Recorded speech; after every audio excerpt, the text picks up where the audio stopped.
Hi, everyone, and welcome to the Brave Zone. We have our Brave webinar today. And today, the topic is slightly different. It's how to manage transitions in your life, business, and career. It is an interesting topic, I think, during this time, simply because a lot of life and businesses have been disrupted thanks to the coronavirus. But at the same time, a lot of people are also finding this hidden blessings uh, that comes out of it. So I want to help us stay positive, and let's talk about how to manage if you've been furloughed, if you have been laid off, if you are even thinking, you've had enough time in lockdown to think about what you want to do in life. And then if you're thinking of, oh, I wonder if I should be um, doing something new. My business is not working very well, and it will never continue to work well in the future because of the changes, the new norm, or whatever they call it. um, that's going to happen after this, so maybe I need to shift to a different business. So let's talk about that. And today we're going to talk about the normal issues that people face in facing transitions, how to overcome that, how to understand yourself as you're going through the transitions. So let's get started. For some of you, it's the feeling of not being fulfilled. I mean, I've spoken to a few people who are still in a corporate job, who are thinking of starting their own businesses in different parts of the world. And it's a feeling of, I've had enough of this. I've had 20 years of this, 18 years of that, and I no longer feel fulfilled doing what I do. Or I've been laid off. I've been furloughed. They don't foresee that they'll hire me back after this is all over, or I'm being furloughed until the summer, and we don't know what's going to happen. So I've got to get Plan B out. So it's something that's forced upon you. Or some of you, it's not about the coronavirus. You are going to shift anyway, So let's not blame the virus, but it's because you have a dream that you want to fulfill and of a different lifestyle. Then for some of you, it's one of these things like, I went into this job because let's say I went into accounting because I studied accountancy, and accountancy was something my parents thought I should study. But over the period of 10 years, I feel like I've got other skills and I've got other passions, and I don't really want to stay in this industry. And I wonder, if is this the only thing? Now, there's nothing wrong with the accountancy industry. There's nothing wrong. And there's, after the new norm kicks in, you will still need accountants. So it's not a matter of market demand, but it is a problem. It is an issue of, you want to use your other skills. So that's fine as well. People go through transitions like that all the time. Or you're just super multi-talented. You have lots of opportunities and options.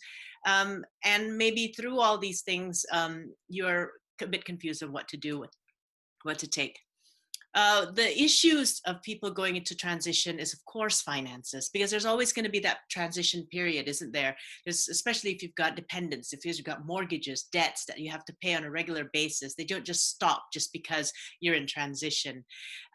You may have self-doubt. It's like, yeah, but I've been in this industry for 17 years. Now I'm exiting. Will I ever be good enough, or was it just a hobby? How do we turn that around? And this is, I enjoy helping people like in transition, because it's easier for me to see you sometimes than for you to see you. Okay, but I want to share with you some proven methods that I've been using on clients to help them through all this, and simply just to help them get more confidence and more ease as they transition to their new life. Uh, the reason I'm passionate also about talking about transitions is because when you Google about transitions, most things it's about transferable skills.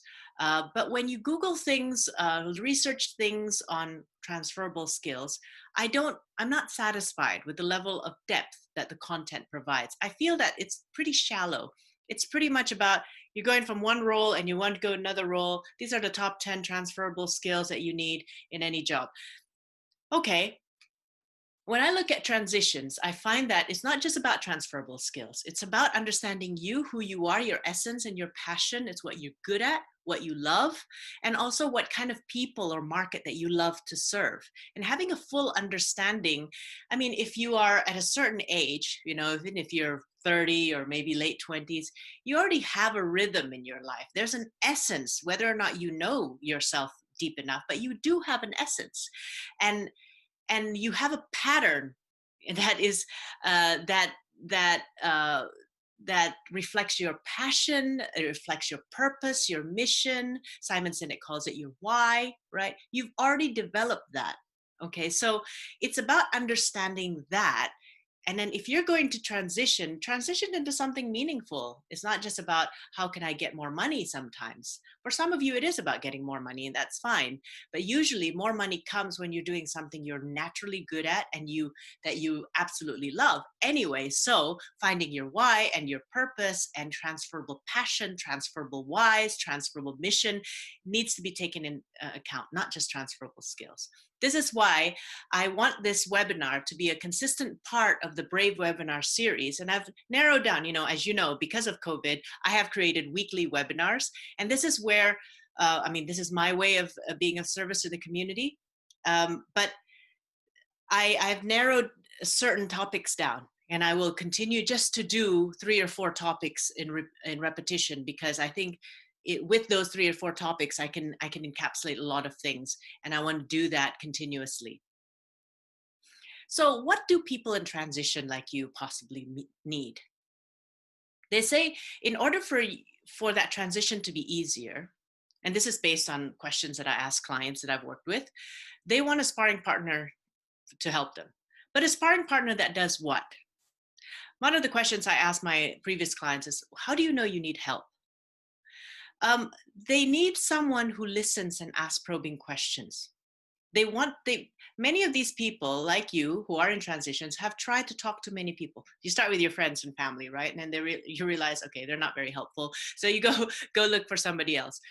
But typically people like you are looking for somebody who wants to listen and ask the deep probing questions, even when it gets awkward. Sometimes, some of my clients say they want someone who has real life or business transition experience. It's nice to coach people through things, but they need someone with that empathy to also help them understand how difficult it is.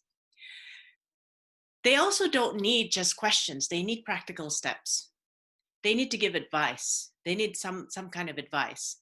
And I think because if your sparring partner comes from real life and business experience, it comes with a set of creative ideas that they can give you as well.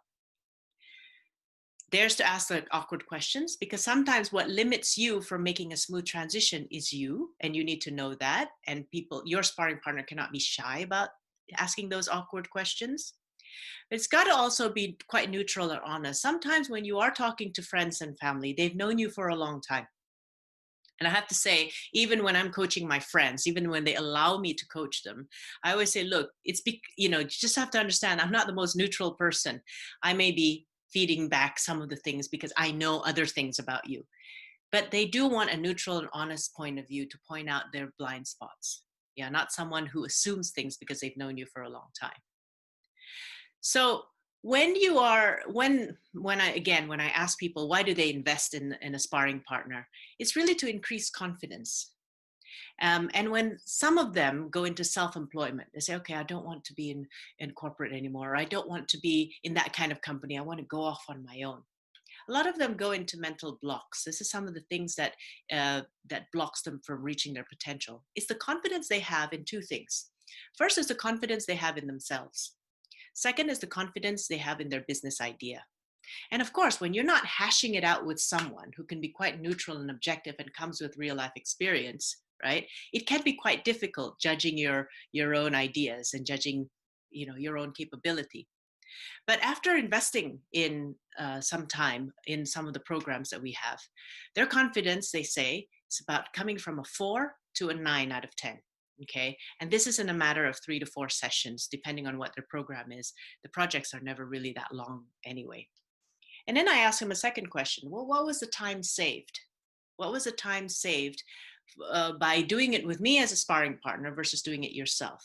Working with a sparring partner could actually save you 6 months to 1 year, simply because it takes all the pressure out of you to figure things out by yourself. A lot of people that come to me, and this is who have inspired me to do this webinar as well, says that they're stuck. I mean, even successful, experienced business people can be stuck, right? And imagine, how much is your time worth? There's multiple countries here, so I'm just going to use US dollars. But basically, you've got 6 months let's say not 1 year, like say we save 6 months, and an average of 160 working hours per month times, let's say, a good self-employed professional should be charging around $200 per hour. Okay, so it's about $192,000 per hour, per the 6 months. Okay, so let's say, so well, I don't spend 160 working hours figuring this out. Okay, let's slash that by half. Let's slash that by three. I don't care. It's still a ridiculously huge amount of money that you can be saving. So a little bit about my background. Some of you are repeat attenders in my webinar, so welcome back. Thank you. I love having everybody just come back and relearn and everything like that. That's fine. My purpose, and the reason why I do what I do, is to reignite your genuine strengths and remove the limits that block you from contributing at your very best. When I found my why, I realized I was all about living my best life, working on myself, amidst all the challenges that I've had in my personal life as well as my business life, just removing that challenge in through self-development programs. I've worked with coaches for me. I've hired coaches for myself for the last 12 years since I got into the coaching industry. I mean, you got to believe what you sell, right? And you got to taste what you sell. And I find that very beneficial to have a sparring partner. I still do it now for my health. So it's all about what I do find, though, that I was really passionate about and I'm very good at, is really helping people realize that they've got a certain genius about them. Everybody's got a different one. So I don't believe in competition at all. Um, but it's also like when you're trying to sell yourself as a self-service professional, when you're trying to transition to that next level of greatness that you want to achieve in your life, it's also removing all the beliefs. Because let's face it, not everybody comes with a perfect environment. For me, the limiting belief that I had came from an environment where I was the only entrepreneur in the family. Why would you take that much risk? Why don't you just work in a corporate job? I also had a dream of living abroad, but why would you do that? Because why would you leave everything behind in a comfortable place like Indonesia? And I was always kind of feeling like I was the only one doing the newest thing in my environment. I got used to it, obviously, but that became, that for a while was a limiting belief. Being a woman and being a leader in a male-dominated industry, there's a lot of limiting beliefs. Being criticized for my style of leadership, and then coming to terms that in reality it was okay to be me, right? Just come with the right intention and everything like that. So over time, I realized this was my why. It was always about how can I contribute at my very best, not just live at my very best. I'm not interested in having, going to living in posh houses and big things and everything. And then as long as I'm happy, that's it. I don't have to help the world. I'm all into contributing back, giving back to the people that has helped me as well, and pay it forward. This whole statement is one thing. It's a statement I want you to have for yourself as well. What are you all about? And this is all about finding your why. We've read all these books, right? But it's not like reading a book, then suddenly you do it and it's amazing. Sometimes you need that. I mean, I work with someone on this. You need someone to help you tease it out of you. And this is a statement I really want you all to have. What are you all about? Okay. And for me, I found this, and the funny story about this whole thing about contributing at your very best was a statement I found in 2009 when I first did the process for myself of rediscovering my why. In 2009, I said something, blah, blah, blah, contributing at the very best. And it was resonating so well with me. And then I got into other ideas and life moved on. And 10 years later, I'm rediscovering my why again. And yes, this process continues. And then it was like a duh moment, like, oh, gosh, I feel like I found it 10 years ago. But then I added a few things. So it's a constant evolution. But once you understand your why, it's very easy for you to go into transitions and very much easier for you to make the decisions you need to make when it comes to career, business ideas, people who you want to serve, people you want to work with. But a lot of times when I meet with people, they ask me, how do I make this decision? How do I do this transition? You're asking me how questions. And I want to pass on to you that let's forget about the how questions for a while. Let's really understand who you are. Just quickly finished my introduction about myself. and this is also taken into consideration. The process I used to find my own why is really looking back at my experience. What was I like in the last 20 years I was in business? Well, last 46 years I was alive, right? And it was all about being in the middle of chaos and uncertainty and being a despite person, being someone who achieved anyway, despite the fact we had tsunamis, we had the SARS epidemic, we had the Jakarta political riots, we had the currency devaluation of X how many 100%. We had all that. And I was like, okay, I've got to perform anyway. And that was how I found joy, was I did it anyway. I was a despite person. And then I also learned a lot from my Fortune 500 company experience and my entrepreneurship. I lived and transitioned out of multiple countries: Indonesia, USA, Singapore, France, and now the UK. Some of these countries are similar in terms of the way they think, their cultures, but for the most part, they're very different.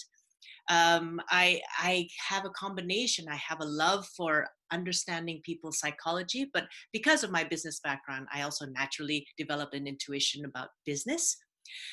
So I combine those two skills, psychology and business skills, to help dig out the root of the problems for my clients, and also help them with the advice they need on both sides. It's not always about mindset. It's not always about business systems and strategies. It's about both. And we need to understand both, or else if you only have a hammer, every problem looks like a nail. If you only know psychology and mindset, if you're only working with a mindset coach, everything is about your belief system. If you're only working with a business coach, so everything is about systems and strategies. So that's not how I like to operate. I know that behind every business is a human being, and most human beings actualize themselves in some kind of a business. So those two are very closely linked.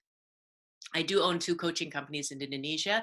And what I love about working with the coaches we have in our firm is that they are so different. Everybody's got their own genuine strengths. Everybody's got their own limiting beliefs. And it's really a lesson for me that you cannot compare yourself to other people. And sometimes when we're in transition, we have the tendency to look up, oh, look at how wonderful they're doing, and forget that we are also doing quite well if we were quite honest with ourselves and less critical. I also dabble in book writing. Can't say any of these are bestsellers, but I do enjoy sharing my knowledge. I write books to share my knowledge, and I basically just you can buy it, or if you're I know several occasions I give them out just to help people who actually need that topic. Um, Again, when you're in transition, here's a client of mine who is a solicitor planning early retirement. Uh, Many of the questions is not clear to you, and I understand that. Um, but let's help you focus on the root, and help you focus on the good questions that can help you figure this out. So, my objective today is to help you redesign your future. Whatever has caused you to think about redesigning your future, let's make sure that new future is not just about let's make more money, let's go and get another job, let's go get another business. Let's make sure that is in line with your passion, your skills, and your purpose. So that if you are going to go through the trouble of transition, let's make it a good one. Let's just say, okay.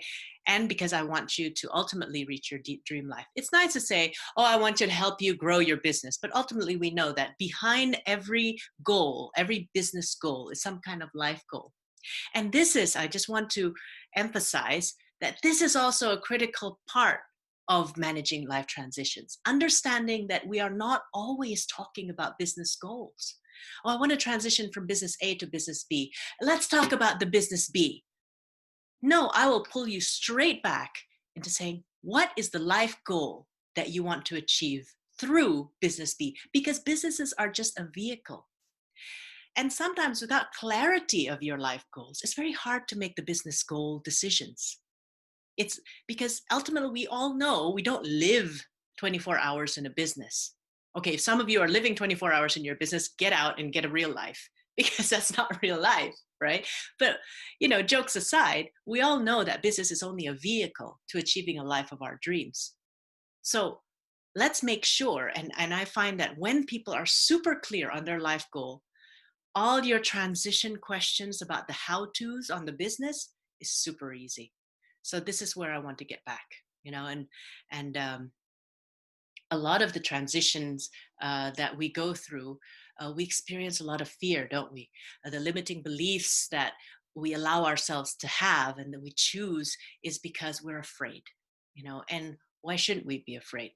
A fear is normal. Actually, if you didn't have fear, you'd be dead by now, because you'd probably have stepped in front of a hungry lion at one point in a safari in Africa, for instance, or you probably just fearlessly stepped into a bus or a moving car on the street if you didn't have fear. So fear is important, right? But the right type of fear, and the questions of how can we use this fear to make better decisions and learn new lessons about ourselves, that is how we use fear.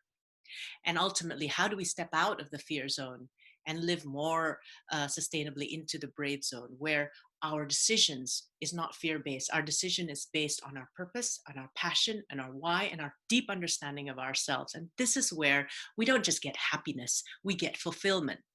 This is what I want to impart with to my clients. I don't want them to just be happy, because happy is an emotion. Today you're happy, tomorrow somebody dies, they're not happy anymore. Happy is an emotion. Happy comes and goes, but fulfillment is knowing that the life you lead is in accordance to your purpose and mission, and it fills you up, and it fills up all the people around you. Okay, so this is where the brave zone is very useful for you. So let's live in that. What we will cover today, I do want to help you get over confusion, fear, and then how to design your new future, how to create that smooth transition. Okay. But before that, I'd like to understand more about what fears and challenges you face during your transition. So feel free to just share that on the chat. Or if you want to privately email me, Cynthia@thebravezone.com. Yeah, feel free. And, if you want to book a call to discuss about it, yeah, feel free to do that, because I'm all for helping people. Let's talk about fear and confusion, where it comes from. First of all, let's talk about some of the common fears that people in transition like you are facing. Number one, losing the comfort of an existing income flow is always scary. Okay, so it's not weird, it's normal. Okay. Secondly, the fear of failure. I let go of this and then I go into a new venture and I fail. Oh my God, isn't that fearful? Yes, of course, it's a lot of things to be afraid of. Making the wrong choice. Criticism from family and friends. What are you doing that for? I mean, can't you just stay happy doing what you used to do? Why do you want so much in your life? You've been reading too many motivational books, those kinds of things. Criticism from family and friends. That's why I think when you are in, how do I say this without being rude? I think once you find yourself, you realize that there are friends you want to keep and friends you want to distance yourself from. And that includes family members. You want to limit your time with certain people, because once you understand your why and once you understand your essence, you'll realize that your why doesn't resonate with everybody. And that's okay, because they have their why. We can't turn the whole world into uh, this this one voice. And when you are showing up your why and your action, your words and what you say, and people like courteously change the subject, like, okay, well, how's the weather today, or let's talk about something else, or they give you this look like, okay, you realize that it's not their fault, it's not your fault. There's nothing wrong with them, there's nothing wrong with you, but you are just two different ships in the same sea. Okay, so you don't have to keep sailing together, and you can meet sometimes, have a coffee, and then you go your own way again. Okay, so it's easier for you to select a great environment for yourself if you understand yourself. Another common fear is regret. I mean, all this, what if I make this wrong decision and I live with regret? Of course, that's a common fear. So in my own personal experience uh, going through my life, I find that a lot of the mistakes I did that moved me away from my why was because my dreams were smaller than my fear. I remember, and I'll tell you a personal story if you don't mind, because I always believe in being quite open with the people I work with, and you are very special to me because you've made this time. When I was 24, I got married, not because I loved the person. Uh, it was like a really rocky relationship, but I just wanted to get out of the family. I just wanted to get out of the house because it was very stressful for me to be there because we had a lot of conflict between me and my parents.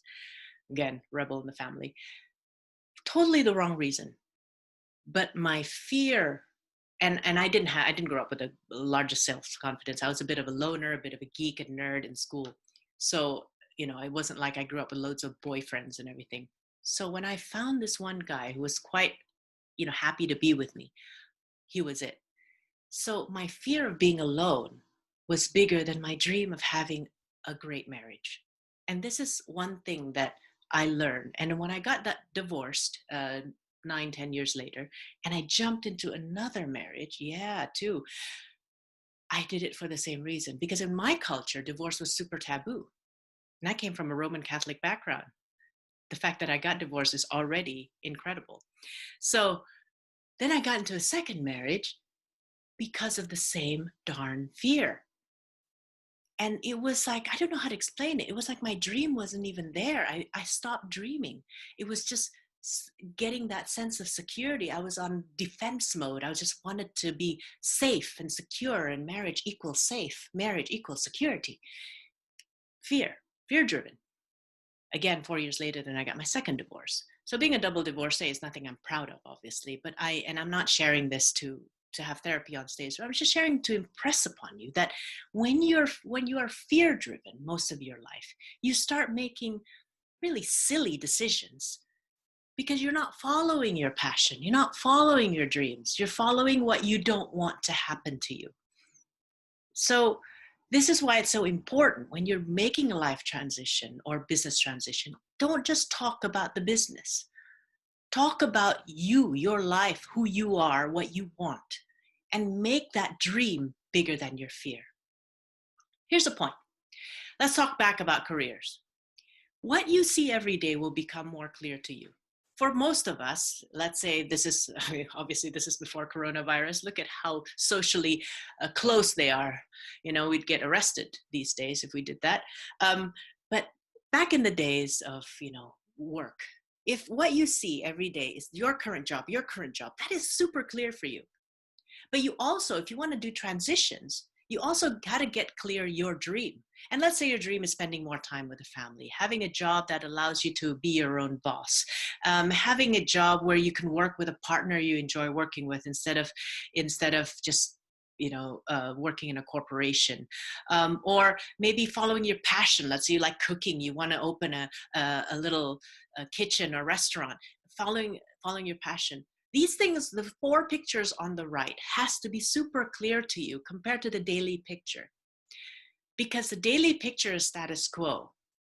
So my question is, when you are making this business or life transition, how have you made your future dream clear?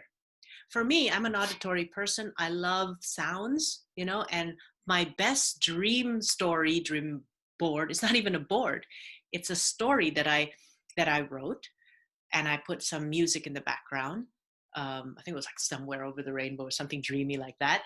And then I narrated my best life. And until today, I can still see the picture of my living room, my ideal living room, and my ideal, business. And I have to say, it's real. It's come to realization. Some parts of it have come to realization. And I could just at that, after I listen to it, I can close my eyes and I can see my ideal world. That's how clear it was. And so every time I face challenges or I face confusion, I measure it against what my ideal world. This is a decision I need to make. Which one gets me closer to my ideal world? And that becomes my compass to make decisions.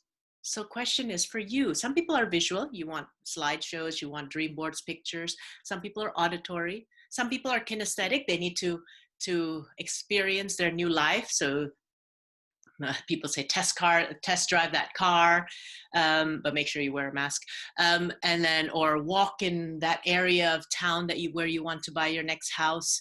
Just experience it, and make it clear. If not, you'll be more fear driven.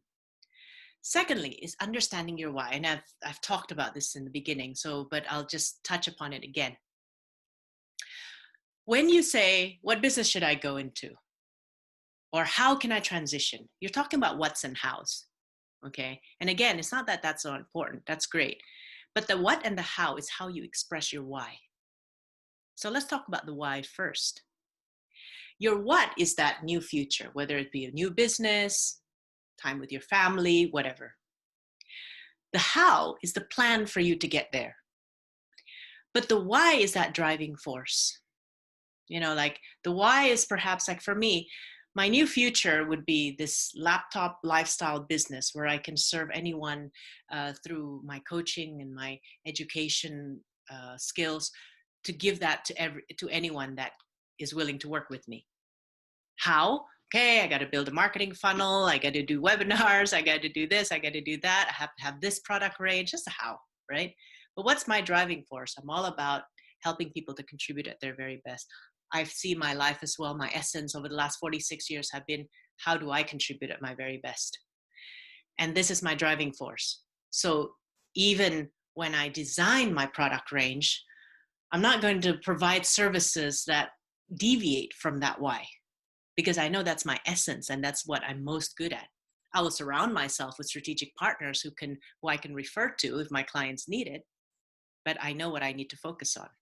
So your driving force, let's start there. Why are you doing it?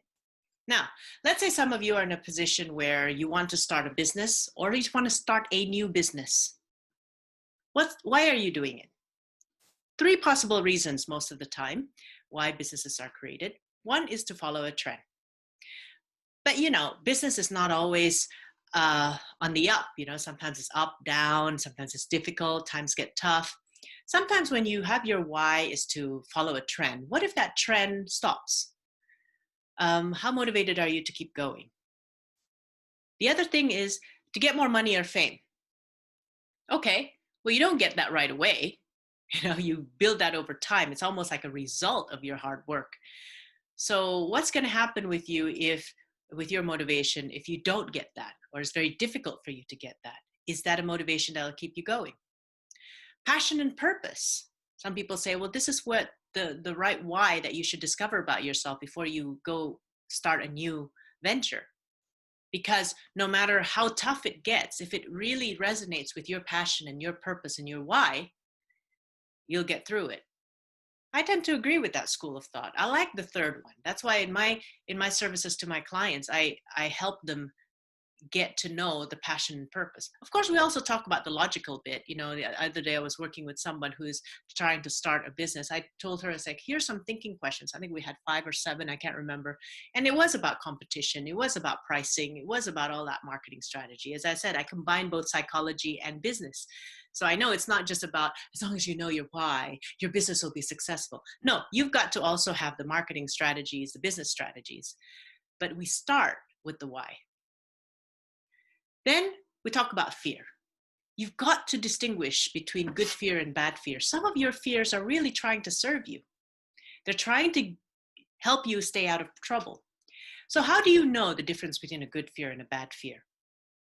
The good fear is based out of fact. If you stand in front of a hungry lion, fact is they will eat you. Okay. So, and this is a logical fact. So if you say, well, I'm going to vibrate positive energy and the lion's not going to eat me. Yeah, maybe sometimes you get sensitive lions who can feel your energy, but most of the time lions are just driven by their stomach and they will eat you anyway.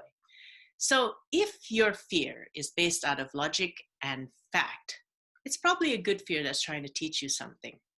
Because we have a fear of being eaten by lions, we will stay away from hungry lions. We will keep to our car. If you keep inside the car. If you are in a safari, you will not step into a lion's cage in a zoo. You will learn to run faster if you did get trapped in that situation. There's all these lessons. Some fears, for instance, if you're afraid to go into an industry, if you're afraid to go and venture into a new business because you're not sure you're going to succeed.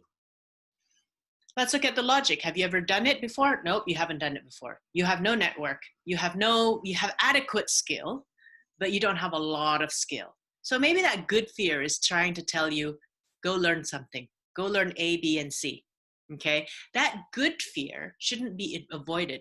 Don't go get yourself a motivator and say, rah, rah, I can do it, beat yourself over the chest and yeah, I can do it. No, that's not really the time to do that. It's really the time to say, why am I afraid of this? What is it trying to tell me? And go get some lessons. Okay. Um, the second type of fear is bad fear or useless fear. Bad fear is the ones that's not based on fact, it's based on assumptions. It's based on some kind of previous conditioning. Um, let's say you have an assumption that because you don't graduate with an MBA, you will never be good enough to provide a certain type of service. You'll never be a good business coach because you didn't graduate from an MBA. Okay, some people have that. A lot of countries still use school and where you graduated from, academic excellence, as a measuring stick of how you're going to perform in the real world. And if that's your conditioning, naturally you will have some kind of imposter syndrome, not good enough. And let's say you're going to become a business coach, you're not going to feel comfortable or confident marketing yourself because I'm a business coach instead of I'm a business coach, you know, that kind of thing. And I have worked with a client who's used who had an imposter syndrome because she didn't graduate out of a big school, whereas most of her competitors did. So that you have to question. That could be useful fear that says, okay, well, is there something that you need to learn to up your level of capability? Or is there something you need to dig deeper about? What are your other strengths? And what we did with her, obviously, she realized that basically she's a designer. She's thought all her competitors usually come from flashy design schools and she wouldn't be good enough if she didn't do the same. And of course, she's self-taught herself graphic design. So she was charging low rates. She didn't have any confidence in herself. She always discounted her own abilities. She targeted really small clients, of course, that could only pay her small rates. And her business wasn't moving. But I mean, she didn't have time or money to go and get into a flashy school. She wanted to get her business to be more successful. So the answer wasn't try to compete and by going to a flashy school. The answer was about finding out what she was good at. So what she thought was her weakness, by the time we did 2 or 3 sessions, she realized that was actually her strength. So she started marketing herself on her new found strength. For instance, she's an introvert. She thought introversion was really a weakness. She self-taught herself graphic design because she studied anthropology and human behavior. And I said, well, if you're going to help me brand my message, translate my core message to my market, and my market is a bunch of humans, wouldn't I want to work with someone who understood human behavior and human cultures? Wouldn't I want someone who can empathize with human beings and understand how they change behaviors, how to influence a change in behavior in humans? That doesn't come in a graphic design school. That comes from anthropology. That comes from human studies. And she realized that she already had the background. It wasn't the typical background. And introversion is fantastic. Introversion is all about listening to people, observing people. Introverts think less about themselves, they think more about other people, and she was a very giving person, and she had that intuition, that sensitivity, perhaps because she was an introvert, to sense the heart of the message and how to connect to the heart of the audience. So now she's leading a movement called empathy-led marketing. She's decided that that was not her weakness. So that was a bad fear that she started with. We turned that around into a strength. Because that fear, I'm not good enough because I didn't graduate from a flashy design school. I'm not good enough because I'm an introvert. That was based out of assumption. If you want to look at the fact, there's many people who are introverts who are successful. Many people who self-taught themselves their skills who are successful. So that's a bad fear. That's a useless fear. So you need to, is your fear based on a fact, like stay away from hungry lions, or is your fear based on an assumption? That's something that you need to determine for yourself. And this is what we go through as well. This is what I love doing in my sessions. I just challenge you. We laugh, we everything, because it's good to laugh at yourself. I think life is a bit too serious sometimes. It's good to laugh at yourself. It's like, oh my God, I can't believe I did that, Confusions. Let's talk about confusions. When you're in the transition mode, of course you're going to be confused, especially, all of you here. I don't know you personally, all of you, but I can place a good bet that all of you are pretty multi-talented. You're capable people, you're smart people, or else you wouldn't be here. Okay, so which opportunity do you go for? The curse of the intelligent is that you have a lot of options. Okay, when do I do the transition? Which option has the most chance of success? And this is like really for the anal analytical. You're like, oh, how do I calculate? Fine, we can go through all that as well, but sometimes don't overthink it. How do I start? These are common confusions that you will end up with. How do I exit my current situation? Is it gradually or entirely? We this is the beauty of having a sparring partner to talk to, because this is where I come in and challenge you with these weird little fun awkward questions, and this is where we start to get rid of your confusion. But let's take a look at what confusion is actually telling you. Your confusion is telling you that you need to be more resourceful. Okay, there are answers to everything. And I'm not just talking about Mr. or Miss Google. You are actually more resourceful than you think sometimes. The question is, do you know what questions to ask? So in this slide, let's go through some of the things. If you're not sure about which option to take, maybe that confusion is telling you you're not clear on your life goals or the desired lifestyle that you like. The solicitor that is planning early retirement, she had several options. She's a very smart lady. She can continue in the legal industry. She can do a health business. She can do it in the UK. She can do it abroad. She's got loads of options. So we started with her life goals. And nothing about her passion was about legal. Actually, legal is pretty stressful. As you can imagine, being a solicitor is quite stressful. She doesn't want that at 59, right? So we talked about her life goals. And after we did that, it was so clear to her that, oh my God, continuing in the legal profession is nuts. I would never do that. She dropped that option like a wet towel, because that was just such a bad option. So she was no longer confused, just because we took time to understand, you're 59, what kind of life do you want to have moving forward? Okay. And we talked about life goals. What's life? Well, how are you going to wake up? What are you going to do when you wake up? What kind of activities do you enjoy doing? How do you like to earn money? What skills do you have? Blah, blah, blah, blah, blah. And then we talked about that. And then she figured out that she was no longer needing or wanting to be in the legal industry. How to align your dreams with a life partner. Sometimes you're confused because, you're walking with a life partner in life and you want A, they want B, or it seems that way until you are aligned. So sometimes it's about alignment. Sometimes it's about, well, I'm confused because I don't understand or I'm not aware of my values and priorities. And to be fair, not a lot of people have gone through the exercise of the identity iceberg. I mean, I only did it because I became a coach and I became a master NLP practitioner. That was when I totally get it.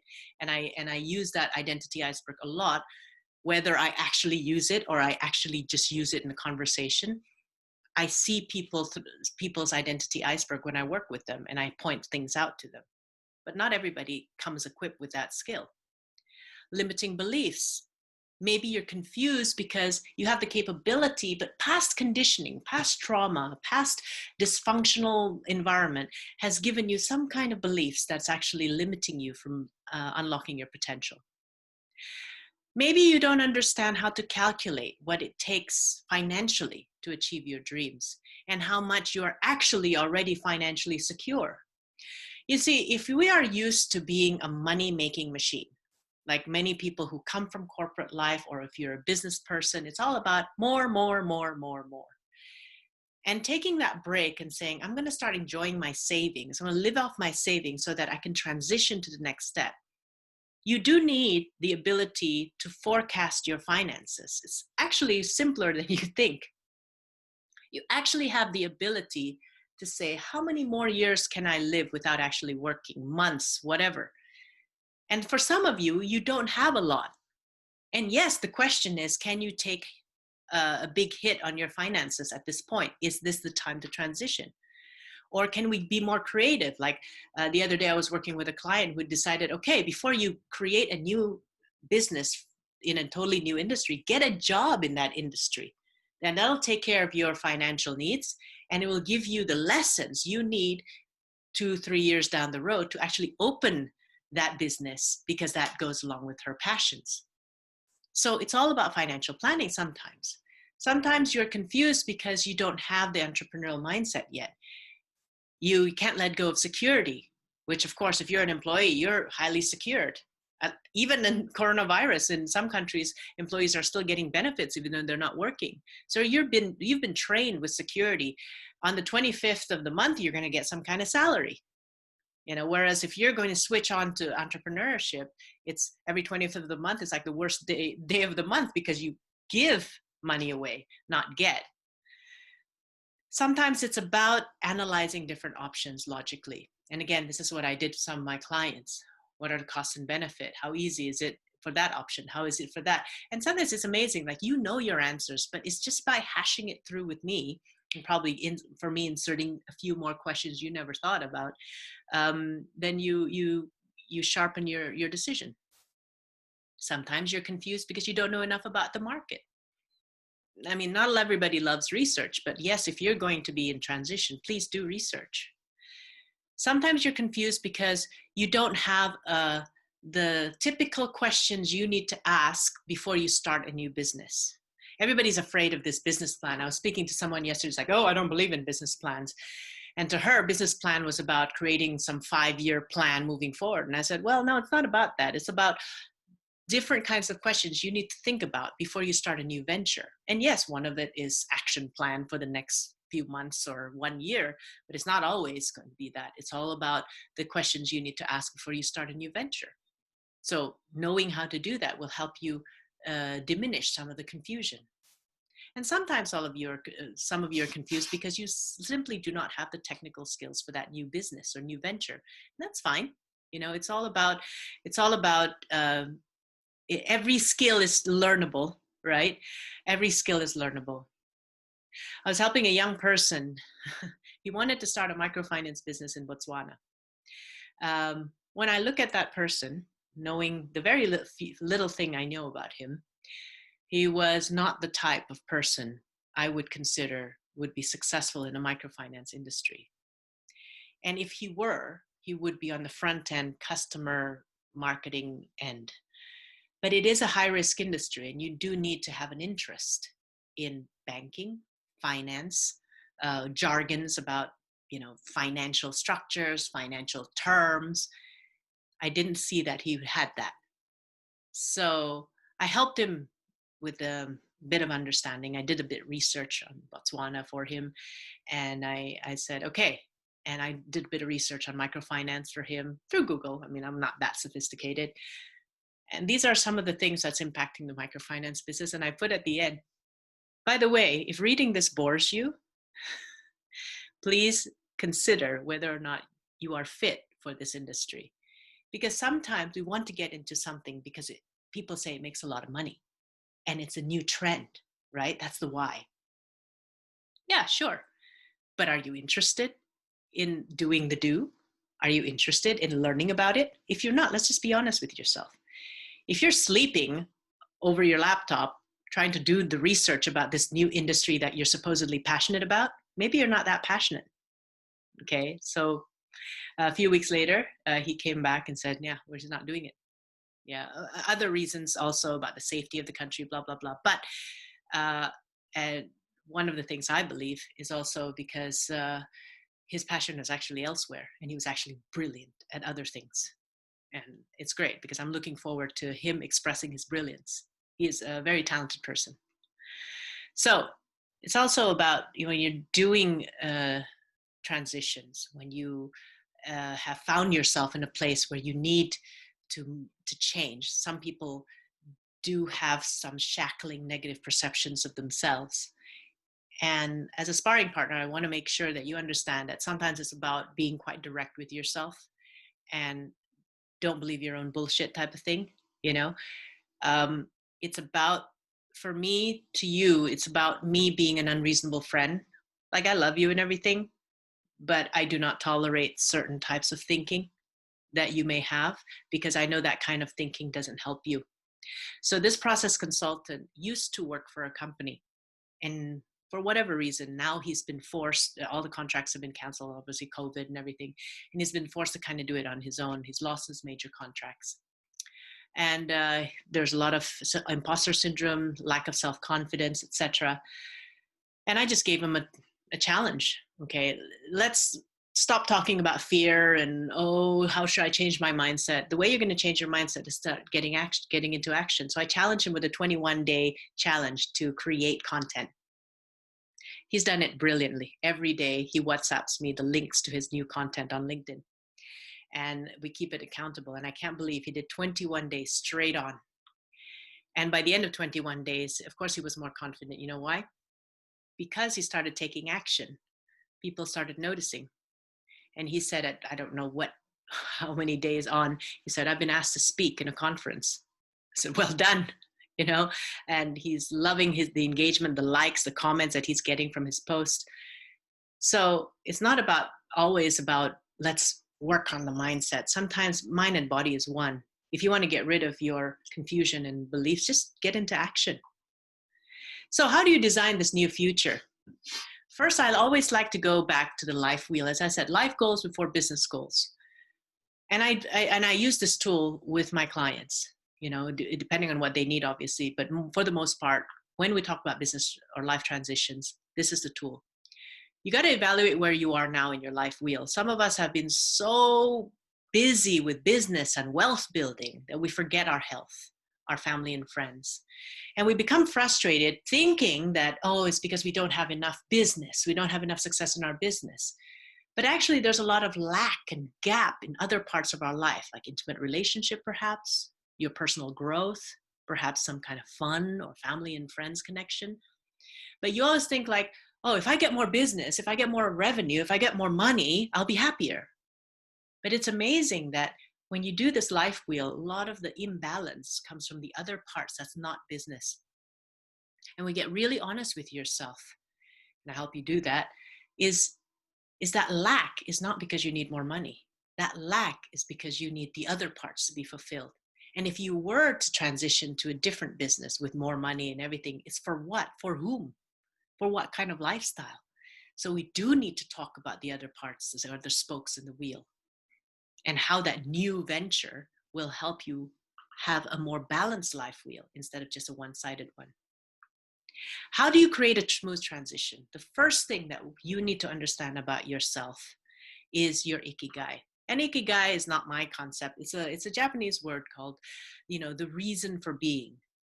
And it's a combination between what you absolutely love doing, what you are good at, what the world needs, and what they want to pay for. And sometimes when we have, maybe what we're doing now is really not based on our ikigai. Again, many of us graduate from school, get into a job, an industry, and we stay there for a very long period of time. And we think that's our passion. It's actually not. It's probably just a thing we can do. It's not your passion. It's what you're good at. But when you look at it, well, if you want to transition to a new business, what should it be? Well, might as well, if you're going to go into a transition, let's do something we love. And many people have worked with, when we discovered their ikigai, we discovered that what they love is not what they've been doing. What they've been doing has given them a profession. They give them money. But what they actually love is something else. And they do have transferable skills and passion for that. But it's about getting out there and trying a new thing. So that's the first thing. And when we look at transitions, there's a few transitioning options, obviously. Some of you, it's just a matter of changing jobs. And when you are at that stage, there's a few thinking questions, or there's a few considerations that you want to include. What are the transferable skills I have that can get me that next job? How do I get into that new role? Who do I need to connect with? What tools do I need to use? How do I adjust myself? What kind of culture of a company do I want to work with?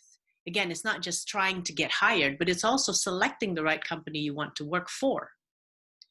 And that is a realization of your personal values. And how do I realize my reason for doing this so that I can always perform at a higher level? Some of you are already corporate employees and then say, now things are not that certain. I want to become an entrepreneur.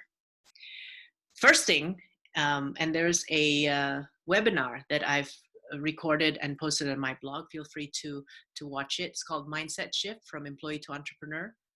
Watch that, because the first transition is in the mind. It's how you look at yourself, how you look at what you can control in your life and in your business, and how you express that new mindset.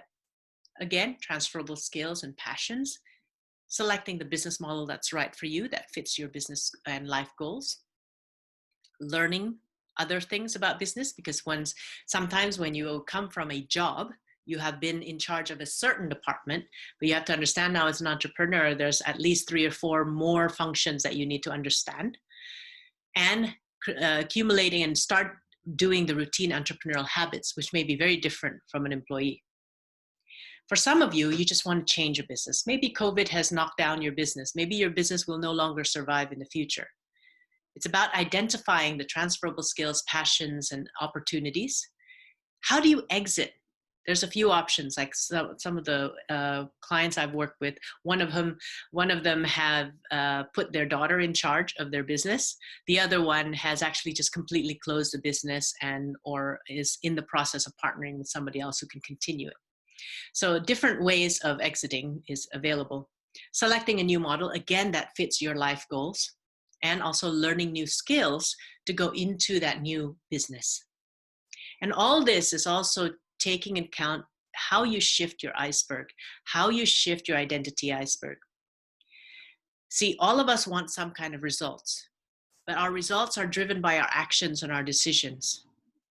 But underneath the water surface, the stuff that we cannot see, all our behaviors are influenced by our beliefs, our skills, our values, and how we see ourselves, our identity. And when you're in transition, it's not enough just to ask, how do I change my behavior? How do I make my new decisions? What actions do I have to take in order to make a transition? That's all on top of the iceberg. That's all the results. It's more about, what new beliefs do I need to equip myself with? What are my new values? What is the new identity I want to put on myself? You know, I remember when I was working with that solicitor, her identity for a long time was, I am a lawyer. And it was very difficult for her to let go of that identity, simply because being a lawyer has given her that significance that she's always needed ever since she was a child, because she had a few conditioning in her family that made her feel less valued. So when she got out and got into university and everything, she chose law because lawyers were very important. And she's become a fantastic lawyer. And now it's a shift in identity. But being a lawyer has cost her balance of life, her health. So her identity shifted in the transition. What she needed to do to create a smooth transition for herself, with a shift, letting go that need for significance, need for being important, dumping the I am a lawyer identity and putting on the I am healthy, I am health, I am balance as an identity, so that she can move on, create a new future for her that is more in line with her life goals of being balanced. She didn't need the significance anymore. So as you evolve as a human being, you have to understand that your identity shifts. Your beliefs should shift with it. And when your new result, your new life goals is aligned with your identity, your skills, and your beliefs, it's easier for you to reach it. So this is what this whole transition, managing transition, is all about, really. All these things that we've talked about. So brave transition is a process that I take my clients through when they want to design their new future. Let's say you're transitioning from one role to another, from one business to another, from working to an active retirement phase. You want to design a new business or a new future for yourself and your loved ones. What do you need clarity on? In my experience, you need to design a short-term and long-term life goal. We're not talking about the business yet. Then after that, let's design the business that suits your lifestyle, your passions, your purpose, your talents, to give you that balance and fulfillment that you're looking for. Let's also inspect the limiting beliefs that may stop you in the process. And let's work on your ikigai to make sure that you can create abundance with ease and flow. You can put your essence into whatever your new future is. So this is a service. If you're interested in this, or if you're interested to explore more, just contact me. Um, the reason I got into coaching was because of this person. He was a subordinate of mine when I was working for a Fortune 500 company, and I helped him shift his identity from a junior person to a senior management. And he ended up, after I exited that company, he became the manager that replaced me. And eventually he moved to a different company and even got to be a CEO, expatriated around the world. So in another Fortune 500 company. So I was very pleased with his achievements. But this is the capability that I see in people. And sometimes he didn't see it in himself. Sometimes you need someone to see you in your potential, because sometimes there's a lot of head trash that you have that you're actually not seeing yourself. And that's why I also have a coach, because I don't see a lot beyond my own head trash. Sometimes I need someone to look at me from the outside. My other service that somehow I think is doing very well at this time is this whole brave marketing thing, because some of you are self-employed or wanting to get into self-employment. And the challenge with that is that you have as a self-employed professional, you're selling yourself, and you need a way to explain what you do. And you need to market yourself in your own way. Don't try to follow everybody else.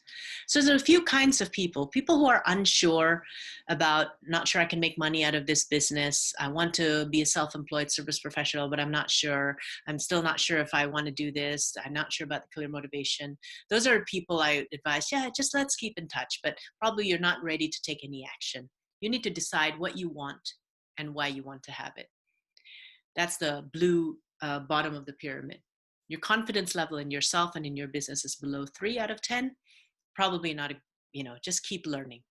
The second people, the DIY people, do-it-yourself people, they're just trying it out.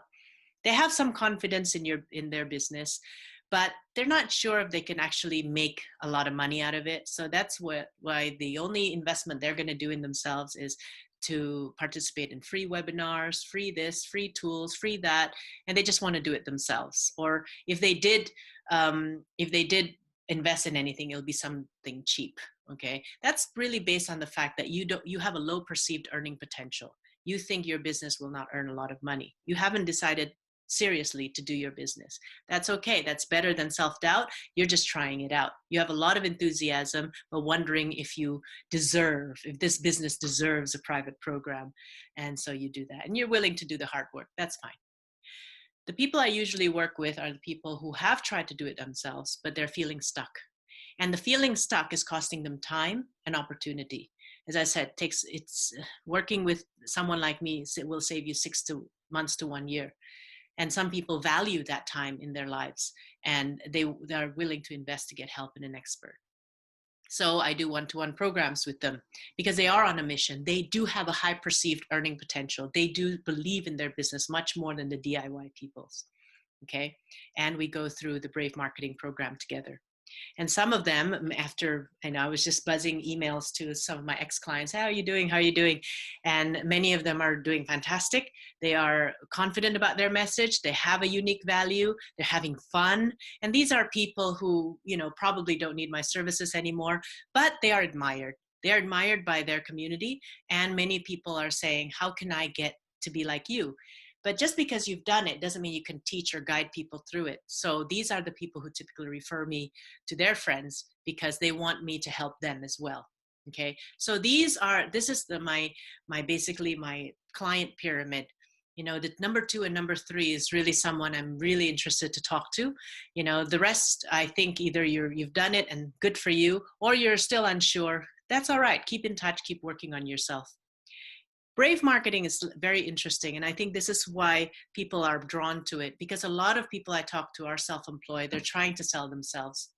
But in Brave marketing, the first level, there's a 9-step process. The first when we start at the bottom, it's all about understanding your outcome, both your life goals and your business goals. And then next we go through a process of removing any limiting beliefs and feeding you with new empowering ones. The next is talking about your strengths, because as self-service employed professionals, self-employed service professionals, you are marketing yourself. So you got to have a strength-based marketing. You cannot just follow role models and mentors doing what they do, because they're not you.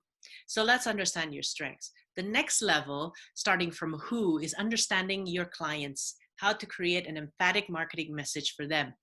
And then getting clear on what is the client journey you're providing for your target audience. Many people, many of you, when you explain to me your service, you need to get a little bit more tangible, because when people buy, they're not buying a service, they're buying a transformation. So what is the journey, and ultimately what is the transformation they're going to get out of working with you? And then in the marketing phase, it's all encapsulating all that into a one-liner, and then figuring out what is your style of marketing.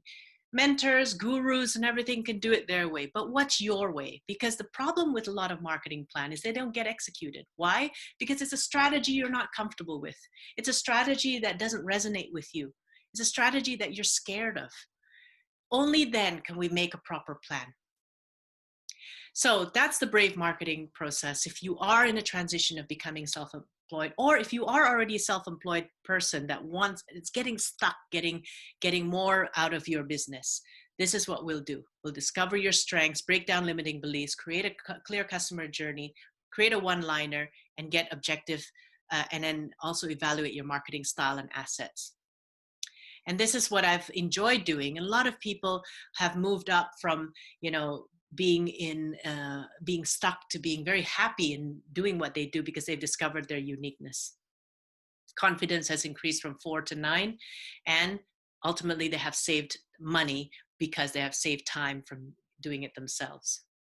So I've overrun my time, but I just want to make sure that I hope that you've got a lot out of this webinar, and I hope that you take the time to discover your identity iceberg, your transition, getting over your fears and confusion. But if you also want to save time and money and make sure that you have support in doing this, please feel free to also buzz me and book your discovery session in my website, and I'll just key in the website there. Just book a complimentary 30-minute discovery call, and these are only for people who have not done this already. But let's hash out some fresh perspectives and give you a bit of clarity, and see if you need my help for the future of your discovery process, or if you just want to do it yourself, that's fine too. So thank you very much, everyone, for taking time. And I really enjoyed getting to know you. And I look forward to hearing from you or seeing you in the next webinar. Bye-bye.